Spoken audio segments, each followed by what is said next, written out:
All right, so we're gonna move on to our somersaults. We're gonna start in tuck position first, and I will show you why it's so important that we have a good tuck somersault, because it will someday turn into this.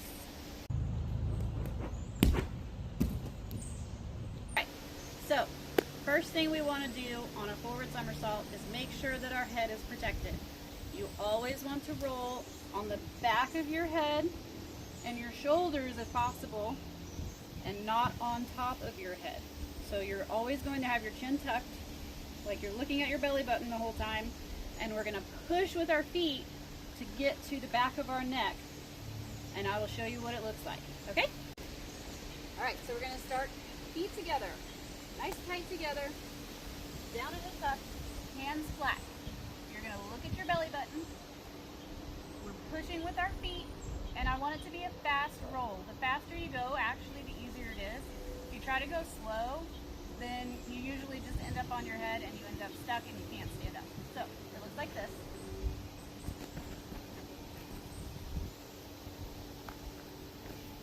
So what I did at the end there is called a stick. So stick is with arms in front. That's how you balance the best in a gymnastics landing. And then a finish, you have palms facing out, thumbs tucked in, like this. That's a gymnastics finish. Okay, so things that might happen in your forward somersault is you might have trouble if you have flexibility issues. You might have trouble standing up. You might feel like you need to use your hands to push off the floor to stand up. So I'm going to show you a few that are wrong, and then I'll show you the right one again. So if it looks like this,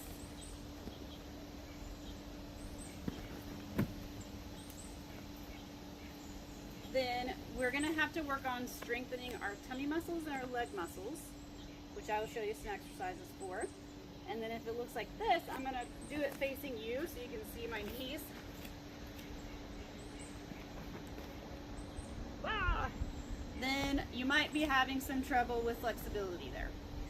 So we always want to push one time with our hands on a somersault. One time at the beginning, and then we don't touch the floor again when we stand up. So you're going to push off, and then your hands are going to go straight forward to that stick position all the way to your feet. Over here, we tuck our chin, we push with our feet, stick, finish. Once you have a single somersault really good, then you can start working multiples. So I'm going to scoot the camera back, but you can do that somersault and just go right to the next one. You don't have to finish in between, and you can do as many as you want, as long as you don't get too dizzy. So it'll look like this.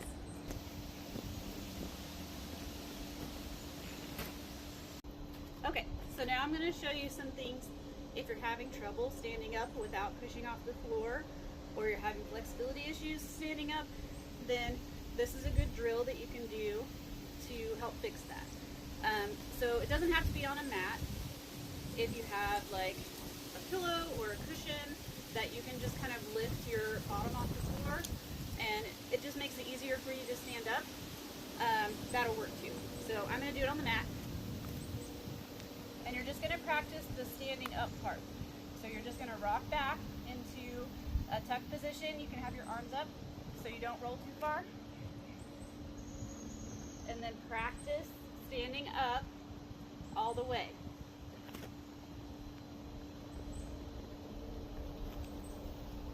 And then once you get it up higher, you can lower your elevation down and down and down until you make it all the way back to the floor. It's also good to practice your stick landings that way. So a stick in gymnastics means that when you land, your feet don't move. So you're stuck to the floor, your feet aren't going to move anywhere, no steps.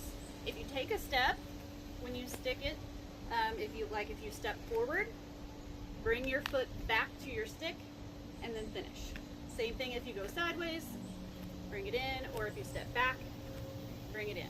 So if you did a roll and you rolled too far and you step forward, it would look like this. Whoa! go. Okay, so if I step forward, I'm going to bring my foot back to stick, then I can finish. Because if you take another step with your other foot, that would be a deduction in gymnastics. You would get some points off of your score. Okay, so we're going to face this way so you can see our other drill. If you're having trouble keeping your knees together when we stand up from a somersault, sometimes it helps if you have something to squeeze between your knees so you know which muscles have to be engaged. So I'm just using a pair of socks. You can do the same drill that you just did if you don't want to do the whole roll. You can just roll back and stand up and try to keep those socks between your knees.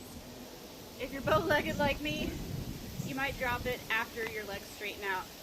But when your knees are bent in your stick, you should still have a hold of those socks. So you can do the whole thing with your somersault also. Squeeze it between your knees, tuck, look at your belly button.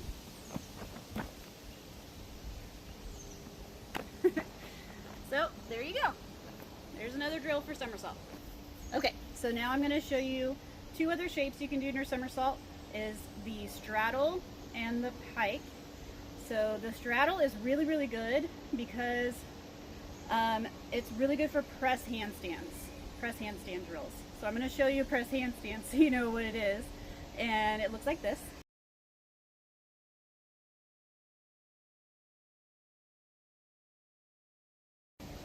So yeah, this is really great for strengthening all of those muscles for your press handstands. It's also just fun to do a straddle somersault. So here's what a straddle one looks like. All right, so feet apart, toes forward. Hands are going to go as close to you as you can. Look at your belly button. Good.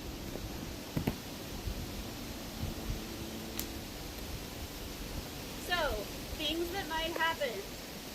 A lot of times, people want to bend their knees or they want to bend their arms and they think they can push up out of that. It's actually harder if you bend anything in a straddle roll.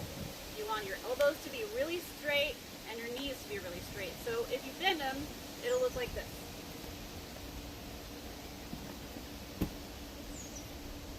And then you can't get up. The trick is, if you have flexibility issues in your straddle, stretch those straddles like we practiced in our warm-up and stretch. The more flexible you are, the easier these are going to be. And also, think about using your arm like it's a rod, like it is a metal rod and it's not going to move. You're going to push into the floor with your shoulders, and that's what's going to be strong enough to get you up. So I'll do one more so you can see.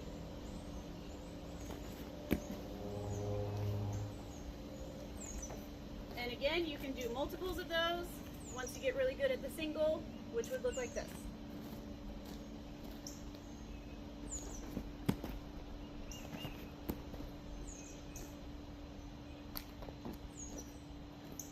All right, so that's your straddle somersault. Moving on, we're going to go to our pike. Pike somersaults are the hardest. I've not done one in a while. We're going to see if I can actually do it. So it's basically the same idea as your straddle. You do get to push off the floor for these, and you want to have really straight legs. This is going to be like core, legs, arms, everything is going to be working. So let's try one and see if I can make it. Legs are straight together.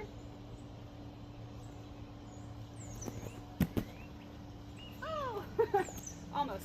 Let's try one more.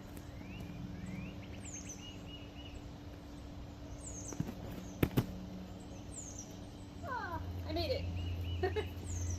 Okay, so drills you can do for this and to make yourself stronger, strong enough to get up with straight arms and straight legs, is to practice your pike press on the floor. So basically you're just going to sit like this and you're going to try to lift your bottom and legs off the ground.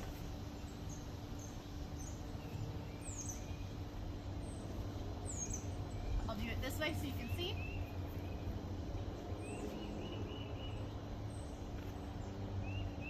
And then if that's really easy to just lift up and down like that, and you can keep your legs straight and your arms straight, then try a hold.